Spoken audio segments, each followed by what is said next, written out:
하나님 아버지의 미리 아심을 따라 성령이 거룩하게 하심으로 순종과 예수 그리스도의 피 뿌림을 얻기 위하여 택하심을 받은 자들에게 편지하노니 은혜와 평강이 너에게 더욱 많을지어다.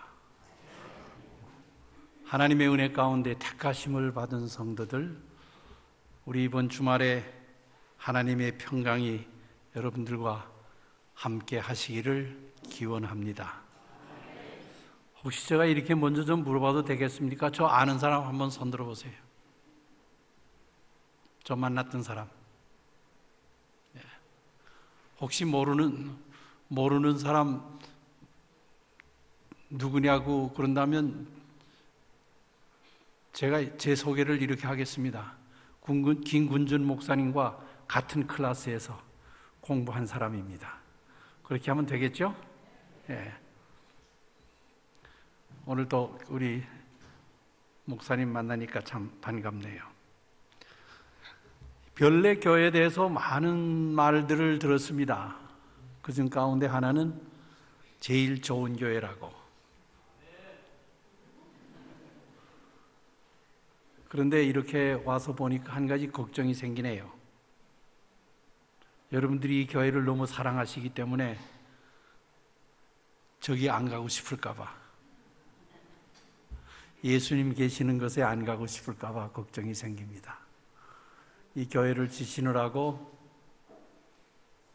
아름다운 피아노와 올겐을 사놓으시느라고 이름도 없이 명예도 없이 하나님의 성전 지으시는데 많은 헌금들을 하신 여러분들께 우리 하나님의 특별하신 가호와 축복이 함께 하시기를 바랍니다. 1956년도에 그때쯤에 빌리그라함 목사님이 두 번 한국에 와서 전도회를 했습니다. 한 번은 부산에서 하고 한 번은 서울운동장에서 하셨습니다. 그때 우리가 신학생이었었는데 참석했어요. 그때 한경직 목사님이 통역을 한 번 하시고 그 다음에 또 통역을 한 번 하신 목사님이 김창환 목사님이라고 하는 분이 통역을 하셨습니다. 꽤 나이가 지금 많이 되셨어요. 그런데 그분이 얼마 전에 이 신문사와 인터뷰를 한 기사를 제가 보았습니다. 많은 감화를 받았습니다. 그분이 말씀하시기를 이렇게 얘기했습니다. 사람이 사람을 만나면 역사가 이루어지고 사람이 하나님을 만나면 기적이 생겨난다. 제가 이 말씀을 들으면서 좀 생각을 해보았습니다. 이 만남이라는 것은 상당히 중요한 겁니다. 사람이 사람을 만나면 역사가 이루어집니다. 저도 제 생애 가운데 한 역사를 만든 사람입니다. 55년 전에 미스 리라고 하는 여자를 만나서 역사가 이루어졌습니다. 근데 여기서 목사를 소개할 때는 왜 부인은 소개 안 하죠? 장로님. 제가 미국에 한 50년 살다가 보니까 조금 이상하더라고요. 저희 집사람도 저 뒤에 와 있습니다. 이 사람이 사람을 만나면 역사가 이루어지고 하나님을 만나면 기적이 이루어지는데 성경에 하나님을 만난 사람들을 우리는 많이 찾아볼 수 있습니다. 이 신학자 가운데 이 만남이라고 하는 것에 대해서 아주 깊이 연구한 한 신학자가 있었습니다. 제가 좋아하는 신학자 마틴 부버라고 하는 사람인데 이 사람은 만남이라고 하는 걸 두 가지로 연구해냈습니다. 사람이 만날 때 두 가지로 만나는데 하나는 이용하려고 만나고 하나는 사랑하려고 만나고. 생각해 보세요. 여러분들이 만난 사람은 이용하기 위해서 만났습니까? 사랑하고 싶어서 만났습니까? 우리가 하나님을 만날 때 가슴에 손을 얹고 한번 생각해 보세요. 내가 하나님을 만날 때 하나님을 사랑하고 싶어서 만났는가? 그렇지 않으면 하나님을 이용한다고 하는 건 좀 이상하네요.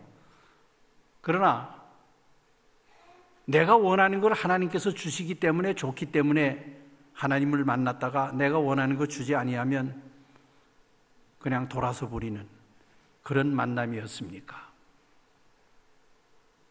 이게 평범한 일 같지만요, 제가 미국에서 공부가 끝난 다음에 취미로 이 부부 카운셀링을 좀 한 20여 년 했습니다. 근데 제가 거기서 발견한 거는요, 굉장히 많은 부부들이 만나서 살긴 사는데 사랑의 관계로 살지 않고 이용의 관계로 살고 있더라고요. 아마 요새는 더 그럴 거예요.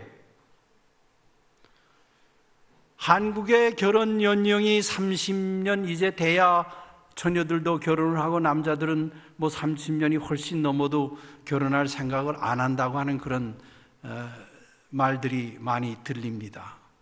우리 때는 뭐 30년 되게 되면 다 올드라고 하는 말이 붙어가지고 시집가기도 힘들었고 남자들은 뭐 장가는 좀 갔지만 말입니다. 왜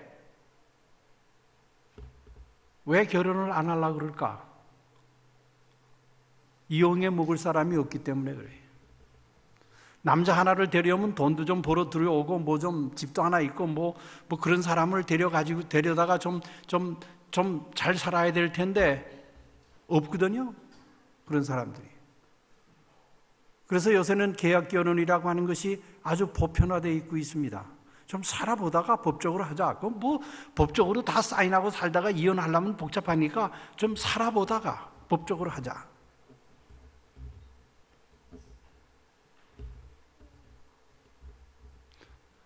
제가 이 미국에서 이제 화요일 날 들어가게 되면 곧 주례가 하나 기다리고 있었는데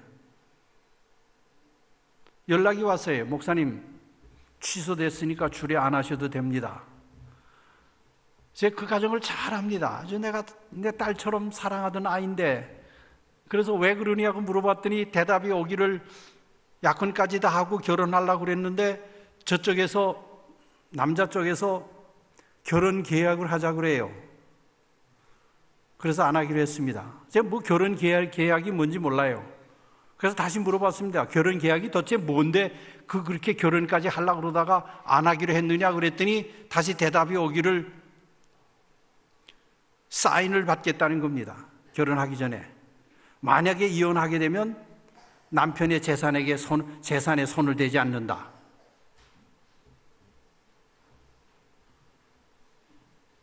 그런 경험을 보았습니까?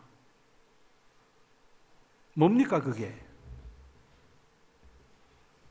관계를 가지긴 가지는데 부부의 관계를 가질지라도 극히 이기주의적인 관계로 내 건 내 거고 내 건 내 거다 하는 그런 식으로 이용의 관계만을 갖고 있기 때문에 우리의 신앙생활에도 이게 아주 심각한 문제입니다. 기도를 하실 때 기도를 한번 분석해 보세요. 감사합니다고 하는 기도가 많습니까? 달라고 하는 기도가 많습니까?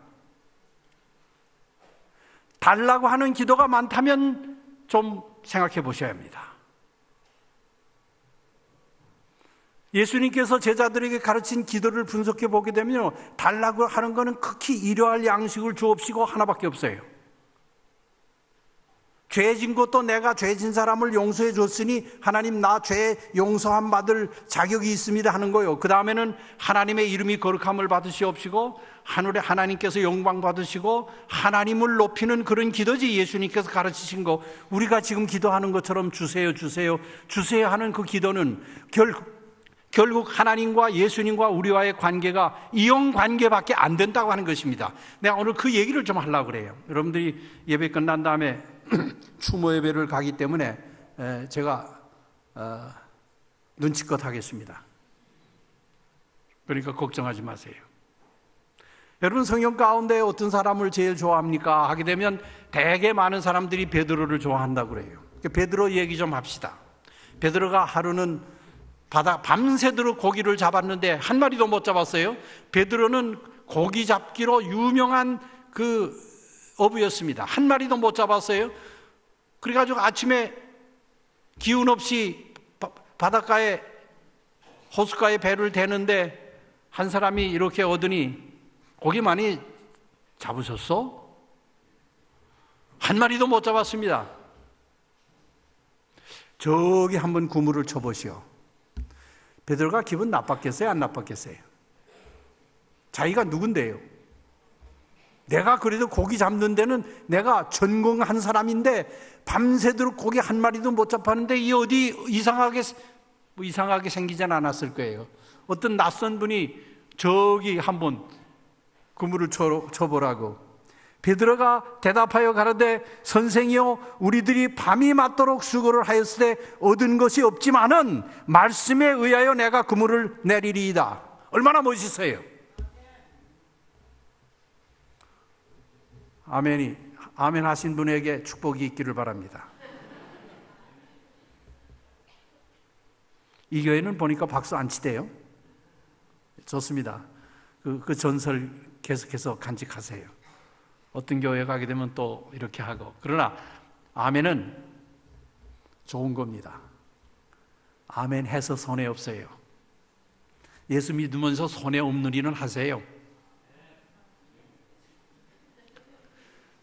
당신이 얘기하기 때문에 내가 그물을 던지겠습니다. 이것이 베드로와 예수님의 첫째 만남입니다. 얼마나 멋있어요. 베드로가 아마 속은 좀 이상했을는지 몰라요. 그러나 그분의 말씀하시는 언어와 그 태도가 너무나 진실하기 때문에 당신이 말씀하기 때문에 내가 한 번 더 그물을 내려보겠습니다. 그리고 그물을 내렸는데 밤새도록 그 장소에 그물을 내리고 고기를 잡았지만은 한 마리도 잡지 못한 그 장소에서 고기가 너무너무 많이 잡혀가지고 그물이 어떻게 됐다고요? 예수님께서 베드로를 통하여 고기를 많이 잡은 역사는 두 번 기록되어 있습니다. 한 번은 지금요. 그 다음에는 부활하신 다음에 바닷가에서 그물을 던져보라 했을 때 153마리가 잡혔다고 성경에는 기록되어 있습니다. 왜 그물이 찢어졌을까? 사실 그물이 찢어지는 건 아닙니다. 아무리 고기가 많이 잡혀도요. 찢어지면 이 선수들은요, 이 프로들은 그물이 찢어지도록 고기가 잡혔는데 그 그물이 찢어지라고 그러고 고기를 잡아다니는 사람들이 아니에요. 이 사람들은 잘 조절하는 사람들인데, 베드로가 예수님을 만났을 때 가만히 생각해 보니까 이 사람 따라다니면 괜찮겠어요. 그렇죠? 밤새도록 고기 잡지 못한 이 바닷가에서 한 번 말씀해 가지고 이렇게 고기를 수지 맞도록 잡히는 사람 따라다니면 괜찮겠어요. 내가 나를 따라오라. 내가 너를 사람 낚는 어부가 되게 하리라고 했을 때 참 베드로는 옳다. 나 이제는 이 그물 깊지도 않아도 되고 고기 안 잡아도 된다. 네, 가겠다. 그분을 따라 나섰습니다. 누구를 만났어요? 누가 누구를 만났어요?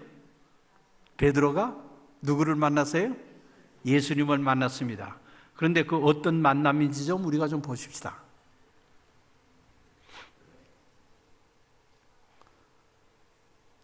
그 후에 베드로는 예수님에게 잘 보이려고 꽤 노력했습니다.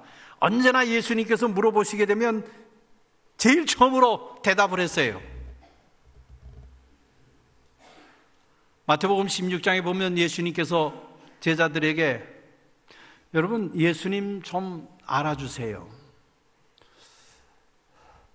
이 은퇴하니까요, 김군준 목사님 은퇴하니까 제일 섭섭한 게 알아주는 거예요. 이젠 당신은 은퇴했으니까 이제 다 지나간 거야.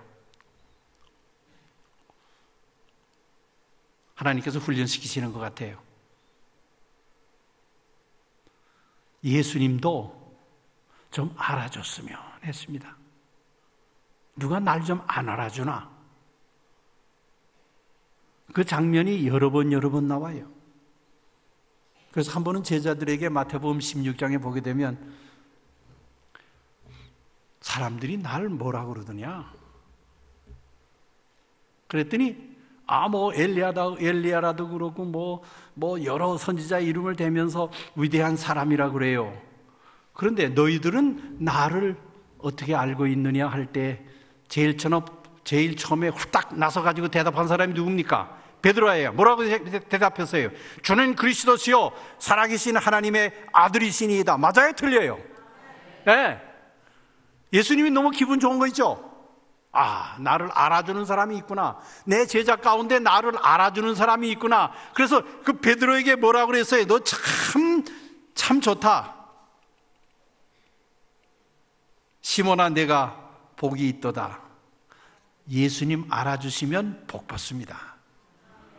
우리 예수님 좀 알아줍시다. 복 받아요. 내게 복이 있도다.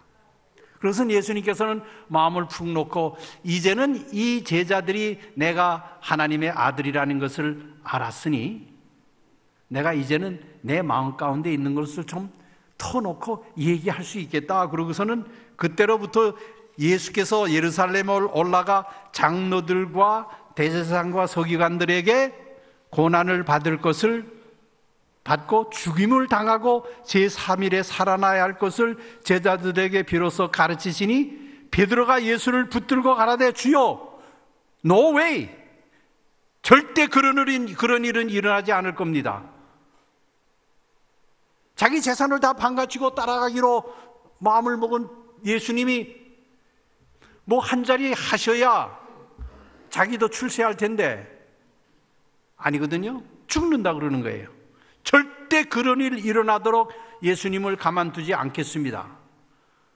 그래서 겟세마네 동산에서 예수님께서 잡히실 때에도 제일 먼저 앞장 나서가지고 칼을 빼든 자가 누굽니까? 베드로예요. 네. 말거에 목을 때렸는데 잘못 맞아가지고 귓박죽만 떨어졌어요. 이게 베드로입니다. 근데 그 다음이 문제입니다. 조금 전에는 참 베드로야 너는 복이 있도다. 너 그 신앙 후에 너 그 믿음 후에 앞으로 많은 교회가 세워질 것이라고 축복한 예수님의 그 말씀이 있은 지 바로 몇 분 후에 예수께서 돌이키시며 베드로에게 이르시되 사단아 내 뒤로 물러가라. 여러분 생각해 보세요. 얼마 전까지만 하더라도 베드로야 내가 그것을 아는 것은 하나님께서 너에게 지시를 해줘서 내가 안 것이니 너는 복 있는 사람이라 그랬는데 몇 분 후에 그 베드로 보고 뭐라 그러는 거예요? 여러분 여기서 무슨 교훈을 배웁니까? 내가 이 성전을 나가면서도 뭐가 될 수 있단 말이에요. 예? 왜 대답을 못 하세요? 내가 여기서 축복을 받고 이 성전을 나가면서도 옆에 있는 사람을 보고 저 사람이 왜 교회 와서 하고 미워하면 뭐가 될 수 있단 말이에요? 사단이 될 수 있단 말이에요. 우리 인간 관계와 예수님을 만나 하나님을 만나 기적이 우리들의 생애 가운데 이루어졌다 할지라도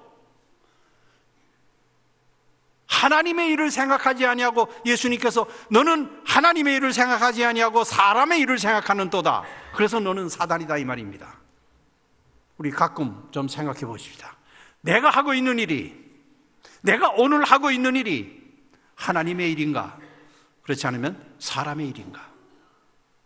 생각해 볼 필요가 있습니다. 베드로는 참 특권을 많이 가진 사람입니다. 예수님께서 오시기 전에 예수님이 오시는 그 장면을 신의 눈으로 본 사람 가운데 하나가 베드로예요. 마태복음 17장에 보면 예수님께서 베드로와 야고보와 요한을 데리고 변화산에 올라가서 순식간에 예수님께서 재림하실 때 예수님의 모양으로 변하고 한쪽에는 살아서 구원받을 사람들을 대표한 엘리야가 나타나고 한쪽에는 죽었다가 부활해서 예수님을 맞이할 사람을 대표하는 모세가 나타나서 예수님과 더불어 대화하는 장면을 보았습니다. 무슨 대화했는지는 그들이 잘 알아듣지 못했지만은 영감을 받은 그런 기록하기를 예수님께서 엘리야와 모세와 더불어 대화한 것은 예수님께서 십자가에 못 박히시는 그 괴로움들을 그들과 더불어 대화로 나누었을 것이라고 얘기합니다. 예수님의 재림하는 광경을 본 베드로, 여러분들이 그 장면에 계셨다면 어떻게 하시겠습니까? 어떻게 하시겠어요? 재림하시는 광경을, 그 찬란한 광경을 내 눈으로 보았다면 여러분들은 그때 여러분들을 어떤 처세를 가지시겠습니까? 어떻게 하시겠어요?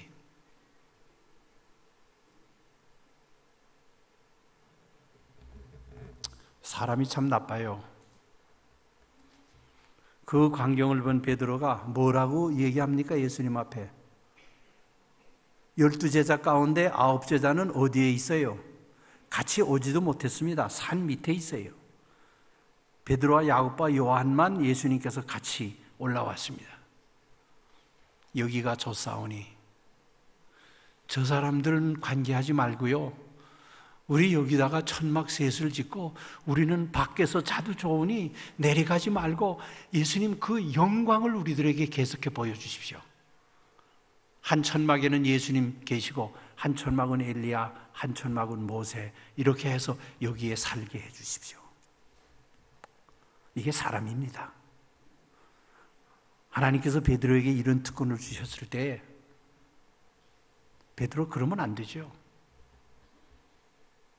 여러분, 지금 베드로가 예수님을 만난 그 만남이 이렇게 변했다 저렇게 변했다 하는 그 모습을 우리가 볼 수 있습니다.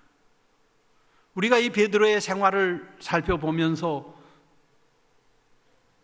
무엇을 배울 겁니까?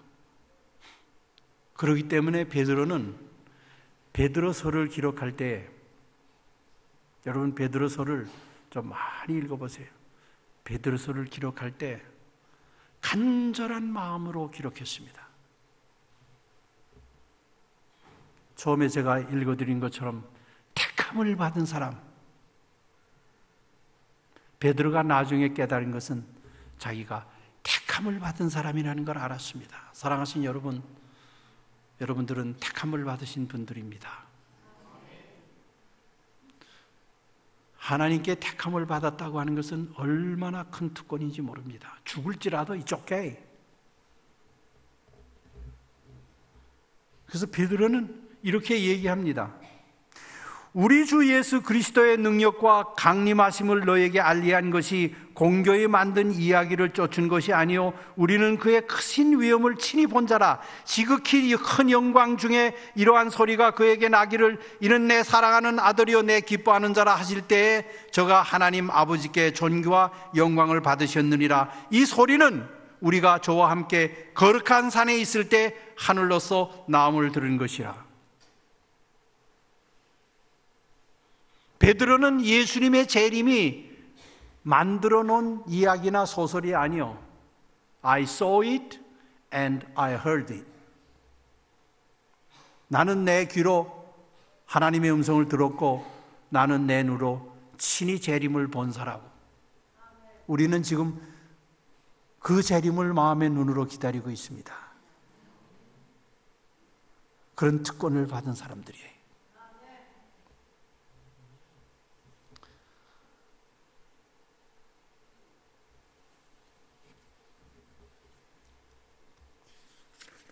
오늘 설교를 좀 잘라야겠습니다. 여러분들이 하실 일이 많아서요.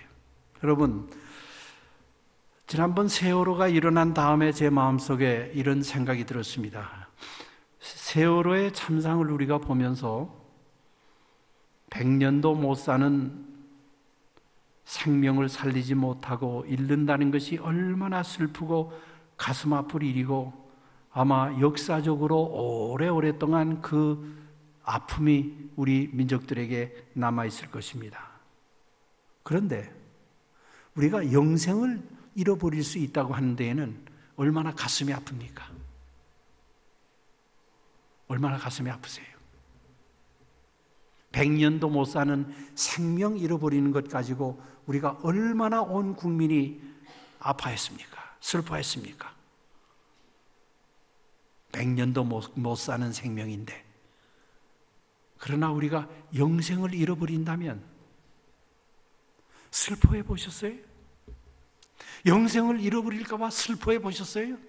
영생을 잃어버릴까 봐 눈물을 흘리면서 하나님 앞에 기도해 보셨어요? 내가 원하는 것을 내 편안을 위해서 하나님 앞에 달라고는 간절히 기도를 하면서 내가 영생을 잃어버릴까 봐 애타게 하나님 앞에 기도해 보셨습니까?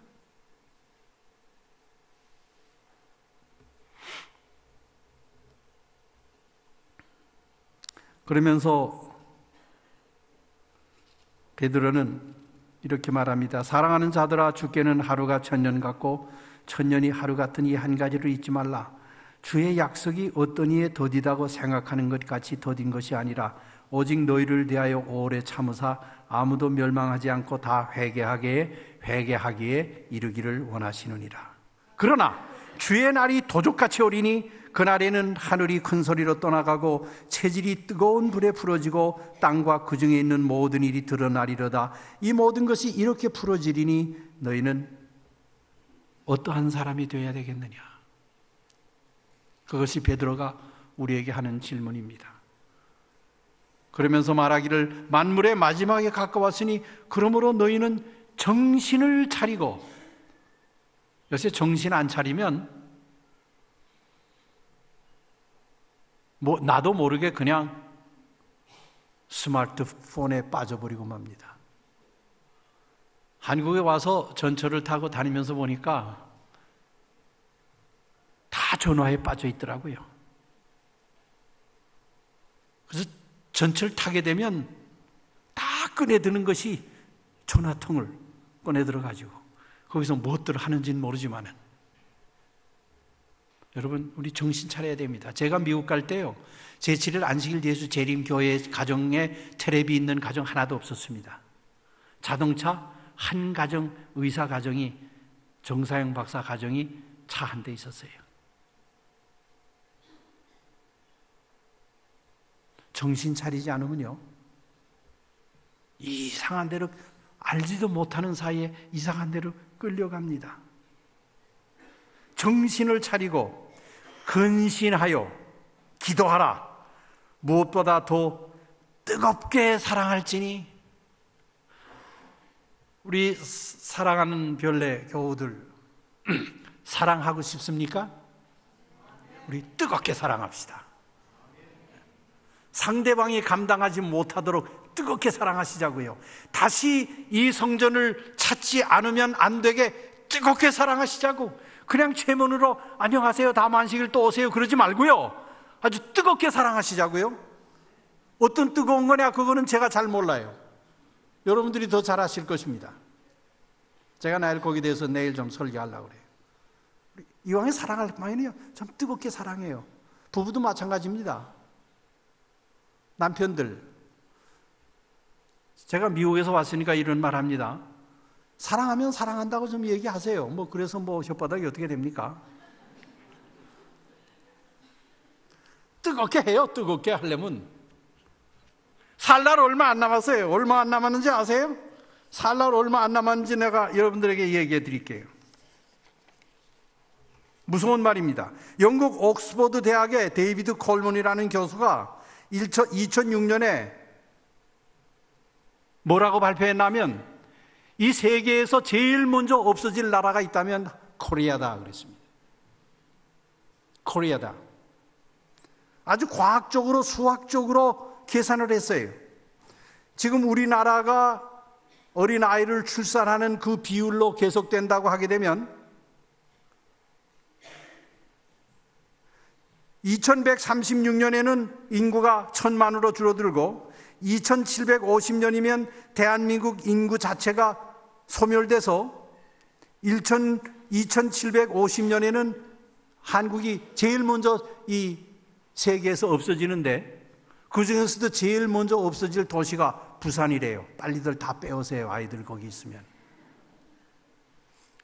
그리고 없어지는 2414년에 부산이 없어지고 2423년에 대구가 없어지고 2460년에 울산이 없어지고 2468년에 대전이 없어지고 지금과 같은 그런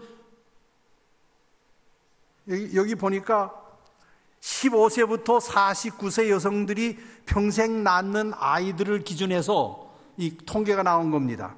2478년에 광주가 없어지고 2488년에 인천이 없어지고 2505년에 서울이 없어지고 2506년에 경남이 없어지고 2510년에 충북이 없어지고 2521년에 전북이 없어지고 2583년에 전남이 없어지고 제주도 같이 없어지고 2588년에 충남이 없어지고 2621년에 경기가 없어지고 2750년에 코리아가 없어져요. 옛날 이야기 같죠? 제가 이번에 대학교에 와가지고 대학 교수님들하고 좀 얘기를 해봤습니다. 자녀들을 안 낳기 때문에요. 대학 3분의 2를 나라에서 없이 해야 된대요. 그래가지고 옛날에는 그냥 대학교 뭐 이렇게 보고 잘하면 내버려 뒀는데 이제는 3년마다 대학을 전체를 다 조사해가지고 조금이라도 흠이 있으면 정부에서는 닫도록 만드는 겁니다. 왜요? 대학생들이 없기 때문에 그렇게 많은 수백 대학이 운영될 수가 없어요. 그러니까 대학같이 않은 대학은 없어져라 이겁니다. 걱정하지 마세요. 우리 삼육대학은 괜찮습니다. 36대학은 지금까지 잘 통과하고 있습니다. 여러분 정신 차려야 합니다. 정신 차리지 아니하면 문제가 생깁니다. 매일 바라보며 사는 것이 무엇입니까? 하나님의 날이 임하기를 바라보라고만 하지 아니하고 베드로는 간절히 바라보라. 간절히 바라보라. 여러분 우리가 말세 할 때에 대개 다 예언적인 말세, 예수님께서 오실 때의 말세 하지만은 사실 오늘 밤에 잘 때는 내 말세가 될 수 있습니다. 그래서 화이트인은 말씀하시기를 너희들이 잘 때에 너희 삶의 끝이라고 생각하고 아침에 깼을 때의 삶의 시작이라고 생각하라고요. 종말로는 무슨 지진이 나고 다 산이 무너지고 하늘이 종이축까지 말려 없어지고 그 재림이 있습니다. 그러나 더 가까운 재림은 내 생명이 끊어지는 날이 재림이에요. 그날이 말세입니다. 이 사람을 연구하는 사람들이 재미난 얘기를 했어요. 세상에는 세 종류의 사람이 있는데 하나는 든 사람이 있고 하나는 난 사람이 있고 하나는 된 사람이 있다. 든 사람은 많이 배운 사람이고 난 사람은 많이 가진 사람이고 된 사람은 예수님 만나기 준비된 사람이다. 나는 우리 별내교회 교우들 여러분들이 많이 배운 사람이 아니더라도 좋습니다. 여러분들이 많이 갖지 아니한 사람이라도 좋습니다. 하나님께서 원하시는 것은 베드로가 물어보는 것처럼 너희가 어떠한 사람이 되어야 마땅하뇨? 우리 준비된 사람으로 살아갑시다. 어떤 목사님이 재미난 이런 얘기를 하더라고요. 우리 교회 영어 이름이 뭡니까? 우리 교회 영어 이름이 뭐예요? 영어 잘 몰라요? 미국은 다 오셨네요. 애드벤티스트죠? 애드벤티스트 재림교회라고. 미국에서는 세븐데이 안식교 그런 거는 없어요. 그냥 미국에서는 우리 교회가 애드벤티스트 재림을 기다리는 사람. 그 단어를 가지고 어떤 목사님이 재미난 얘기를 하더라고요. 애드벤티스트 가운데는 매드벤티스트가 있고, 매드가 뭡니까? 학생들 매드가 뭐예요? 매드 하게 되면 뭐예요? 화난다죠. 매드벤티스트가 있는데 화만 내면서 사는 애드벤티스트가 있고, 그 다음엔 배드벤티스트. 배드는 뭐예요? 배드 하게 되면 뭡니까? 나쁘다는 소리예요. 배드벤티스트가 있고, 나쁜 생각하고 나쁜 말만 하면서 사는 재림교인이 있고, 그 다음에는 새드벤티스트도 있대요. 새드가 뭐예요? 슬프단 말이죠. 밤낮 비관적으로만 생각하고 비관적으로 말하며 사는 재림교인. 그 다음에 마지막으로는 Gladventist. Glad는 뭡니까? 기쁘단 말이죠. I'm glad 하게 되면 나는 기쁘단 말이죠. 여러분들 어떤 애드벤티스트가 되시겠습니까? 어떤 목사님이, 백인 목사님이 전도회를 하는데 열심히 전도를 해가지고 아주 그 동네에 있는 모든 인정들이 다 나와서 그 목사님의 말씀을 들었는데 어느 날 갑자기 목사가 말씀하시기를 백인들은 다 구원받지 못합니다. 누가 좋아했을까요? 누가 좋아했을까요? 흑인들이 좋아하죠. 그러면 그렇지, 너희들 우리 종으로 삼던 백인들 너희 구원 못 받아. 그리고 기분이 좋아서 갔는데 그 다음날 그 목사님이 말씀하시기를 흑인들도 구원받지 못합니다. 누가 좋아했을까요? 백인도 아니고 흑인도 아닌 누구? 황인종들. 기분 좋았어요. 근데 그 다음날 또 이 목사님 말씀하기를 황인종도 구원받지 못합니다.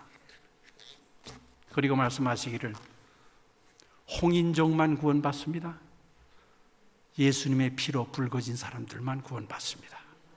사랑하신 여러분, 홍인종이 되시길 바랍니다. 예수님의 피로 붉어진 사람들. 얼굴이 좀 빨갛다고 너무 바르지 마세요. 괜찮아요. 예수님의 피로 물들어진 사람들.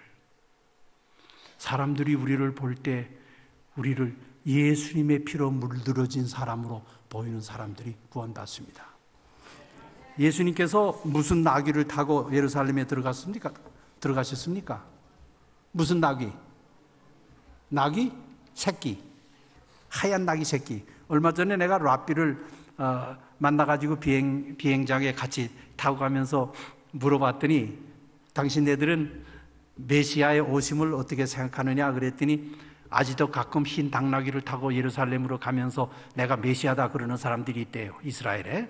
네, 그 예언된 거 아닙니까? 메시아가 흰 나귀를 타고 예루살렘으로 들어가리라고. 그러니까 그 유대 나라의 예루살렘 근처에 있는 이 흰 어린 나귀들은 그들의 꿈이 뭔가 하면 예수님을 등에 싣고 예루살렘으로 들어가는 것이 그 나귀들의 꿈이었습니다. 근데 드디어 한 날이 왔어요. 어떤 사람들이 자기 집에 들어오더니 이 조그만 나귀 자기를 끌고 나가면서 우리 주인이 쓰시겠다고 합니다. 그러니까 주인이 그냥 가져가세요 그러는 거예요. 근데 가보니까 누가 타시려고 그래요 거기에? 예수님이 타시려고 그러는 거예요. 얼마나 기뻤을까요 이 나귀가. 다 예수님을 등에 싣고 예루살렘 성전으로 들어가는데 사람들이 뭐예요? 자기 발이 땅에 닿지 않도록 뭐 하는 겁니까? 옷들을 깔아주는 거예요. 얼마나 기분 좋았을까요?